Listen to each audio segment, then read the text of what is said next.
السلام عليكم ورحمة الله وبركاته. النهاردة هنكمل مع بعض الكاردياك اوسكالتيشن، وهنتكلم في المرة دي عن السكند هارت ساوند. ايه اللي بيعمل السكند هارت ساوند؟ كلنا متخيلين ان الاورتيك اند pulmonary valve closure هو المسؤول عن الصوت، ولكن الحقيقة ان الكلوجر itself مش هو الاساس المسؤول عن الصوت. produces little sound or no sound، ولكن الحقيقة ان الفايبريشن بتاع الفالف بعد الكلوجر هو المسؤول عن الساوند. الفايبريشن ده سببه ان بعد ما الفالف بيتقفل بيحصل ريكويل للبلمونري ارتري وللاورطة، والريكويل ده بيتسبب في فايبريشن stretch and recoil of the valve، وده السبب الرئيسي في الصوت بتاع السكند هارت ساوند. بنفكركم زي ما قلنا في المحاضرة اللي فاتت، اذا كان الهارت ريت فيري رابid وانا مش قادر افرق ما بين الفيرست والسكند هارت ساوند، الفرق المهم ان السكند هارت ساوند اقصر and it had a higher frequency. يعني ايه physiological splitting of the second heart sound؟ هو ايه النورمال في الحتة دي؟ ايه النورمال في موضوع السبليتنج؟ النورمال ان السكند هارت ساوند بيتسمع كسنجل ساوند اثناء الاكسبيريشن، ولكن اثناء الانسبيريشن بسمعه سبليتد، بسمعه كانه صوتين. التو كومبوننت بتوعه ال A2 وال B2 بيكونوا بعاد شوية عن بعض، مش اكتر من 60، في بعض لتريتشر 80 ملي سكند. مع الاكسبيريشن هما سنجل ساوند، مع الانسبيريشن الصوتين بعدوا عن بعض ليه؟ البلمونري كومبوننت اتأخر شوية. في الاكسبيريشن الاورتيك كومبوننت والبلمونري كومبوننت حاصلين في نفس اللحظة، سامعهم كسنجل ساوند. مع الانسبيريشن اتأخر البلمونري كومبوننت وسمعت السبليتنج. ليه اتأخر البلمونري كومبوننت؟ لان مع الانسبيريشن النيجاتيف انترثراسيك بريشر بيعمل سكشن للبلد في الانفيريور والسوبيريور فينا كيفا، يعني البلد الفينس ريتيرن اللي رايح جوه الار في يزيد. طبعا ده معناه مور بلاد تو ايجكت، معناه تأخير الكلوجر بتاع البلمونري ساوند. التفسير التاني ان البلمونري امبيدنس بتقل مع الانسبيريشن لان الكباسيتي بتاعت اللنج بتزيد، يعني وقت اطول للبلد to be ejected through the lung، يعني تأخير اكتر للسكند للكلوجر اوف ذا pulmonary valve، يعني تأخير للبلمونري كومبوننت بتاع السكند ساوند. تعالوا نسمع مثال. هنسمع 2 أو 3 بيتس من غير سبليتنج، وفجأة هنسمع بيت فيها سبليتنج واضح. ده الفسيولوجيكال سبليتنج بتاع السكند هارت ساوند. نسمع مع بعض.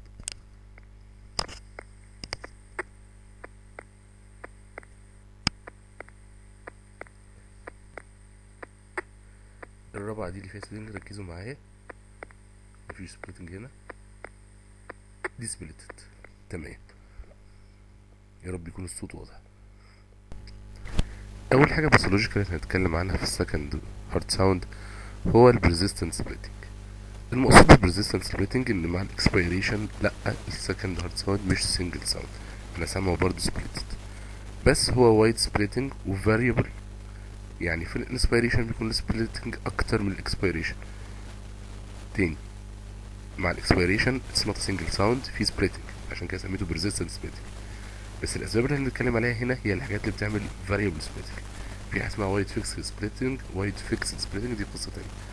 هنا الاسباب اللي بتخليه persistent او وايد سبليتنج بس variable. في الانسبيريشن حاجة، وفي الاكسبيريشن في سبليتنج بس اقل منه. ده هيحصل في الحالات اللي بيكون فيها delayment للبلمونري كلوجر، زي مثلا electrical delayment زي الرايت باندل برانش بلوك، ده باثولوجي. الالكتريستي بتوصل متأخرة للار في فبيكونتراكت متأخر والبلمونري كلوجر بيتأخر، او زي حالات البلمونري ستينوزس او الانفانديبولار ستينوزس، ده هيأخر الكلوجر لانه هيطول فترة الايجكشن اوف بلاد من الار في عشان يقاوم الستينوزس، او في حالات السيفير بالمونري هايبرتنشن.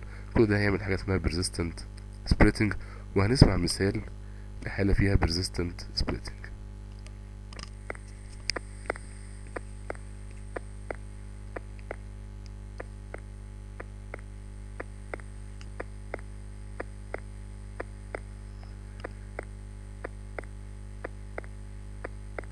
السبليتنج موجود في الانسبيريشن وموجود برضه في الاكسبيريشن بس بدرجة اقل. في حالات الاتريال سيبتال ديفكت في فوليوم اوفرلود على الار في بيأخر الكلوجر بتاع البلمونري فالف، ولكن ده ما بيتأثرش بالريسبيريشن. هيعمل حاجة اسمها فيكسد سبليتنج. في سبليتنج موجود في الانسبيريشن وفي الاكسبيريشن بس بنفس الدرجة، لان الريسبيريشن مش هيبقى مؤثر في كمية البلاد الزيادة اللي داخل الار في. كده كده في بلاد زيادة داخل الار في من الاتريال سيبتال ديفكت، والفوليوم اوفرلود الزيادة دي مش متغيرة في الانسبيريشن والاكسبيريشن. ليه مش متغيرة؟ عشان في الانسبيريشن انا هزود الفينوس ريتيرن الرايح للار في، بس مقابل ده الرايت اتريال بريشر زاد فكمية الشنط قلت. طب في الاكسبيريشن البلاد اللي جاي من الفينا كيفا قل، الشنط هيزيد لان البريشر بتاع الرايت اتريم قل. فكده في الانسبيريشن او في الاكسبيريشن كميه الفوليوم اوفرلود اللي رايحه الار في هي نفس الكميه، يعني الديليمنت هو نفس الديليمنت. يبقى اذا السبليتنج موجود في الانسبيريشن وموجود في الاكسبيريشن بنفس الدرجه. وايد فيكسد سبليتنج في حالات الاتريال سيبتال ديفكت. تعالوا نسمع مثال لده. سامحوني اذا كنا مش هنقدر نفرق قوي ده بالسماعه، او مش بسهوله افرق ده، عايزه حد سنسيتيف شويه. وحتى الاصوات اللي انا بسمعها لكم ممكن حد يقول لي انا مش قادر افرق.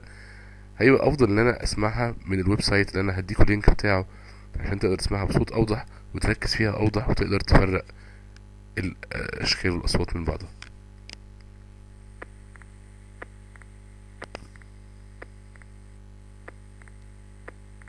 second heart sound splitted وبنفس الدرجة، مش متأثر through the beats.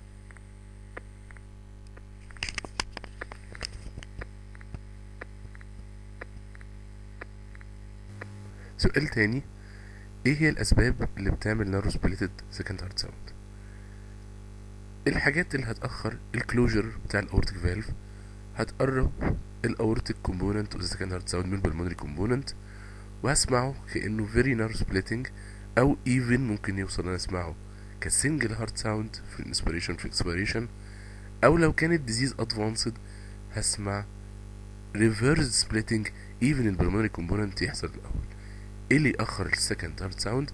بمعنى ان انا عايز اقول ان كل الاسئله اللي فاتت اسباب النارو سبليتنج، اسباب السنجل هارت ساوند سنجل سكند هارت ساوند، او اسباب الريفرس سبليتنج والسكند هارت ساوند، هقول جميع الاسباب اللي تاخر الاورتيك كومبوننت والسكند هارت ساوند، اللي هي الليفت مانتل برانش بلوك، يعني الكهرباء وصلت متاخر في الفنتركل كونتراكت متاخر، بعض حالات الدبليو دبليو سيندروم وده برضو هيكون لنفس السبب، الاسباب اللي بتزود الفوليوم بتاع الليفت فنتركل فهيتاخر في الايجكشن اوف بلاد في الكلوجر، زي الفي اس دي، زي الماتر ريجرجيتيشن، الاورتيك ريجرجيتيشن، بيتا اندكتس ارتريوزس، والاسباب اللي بتعمل increased gradient across الاوتفلو تراكت ال في، يعني الليفت فنتركل مش قادر يبوش البلاد، في حاجه عامله obstruction قدامه فهيتاخر انه يبوش البلاد اللي فيه للاورطه، زي في حالات الاورتيك ستينوزس. لو سألنا نفسنا سؤال، ايه اسباب الاكسنتويشن اوف ذا pulmonary component of second heart sound؟ اشهر سببين المفروض نقولهم هما البلمونري hypertension هيعمل اكسنتويشن وهيعمل سبليتنج، والاتريال سيبتال ديفكت هتعمل برضو اكسنتويشن وهتعمل وايد فيكسد سبليتنج.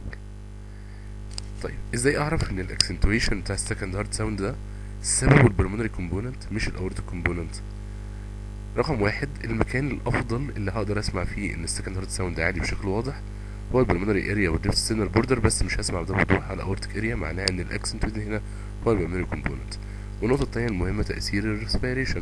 مع الانسبيريشن هيبقى السكند هارت ساوند مور لاودر، مع الاكسبيريشن هيبقى الصوت اقل شويه، في حين لو كان الاكسنتويشن بسبب الاورتيك كومبوننت مش هيتاثر او هيتعكس مع الانسبيريشن. خلينا نسمع مثال تاني لاكسنتويتد second heart sound.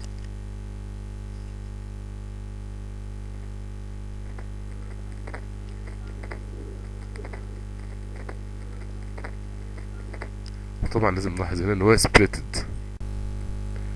ايه الاسباب اللي ممكن تعمل weak second heart sound او soft second heart sound؟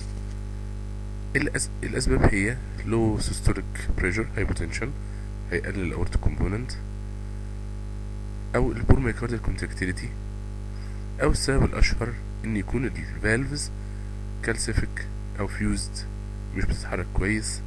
ده في حالات الاورتيك ستينوزس والبلمونري ستينوزس.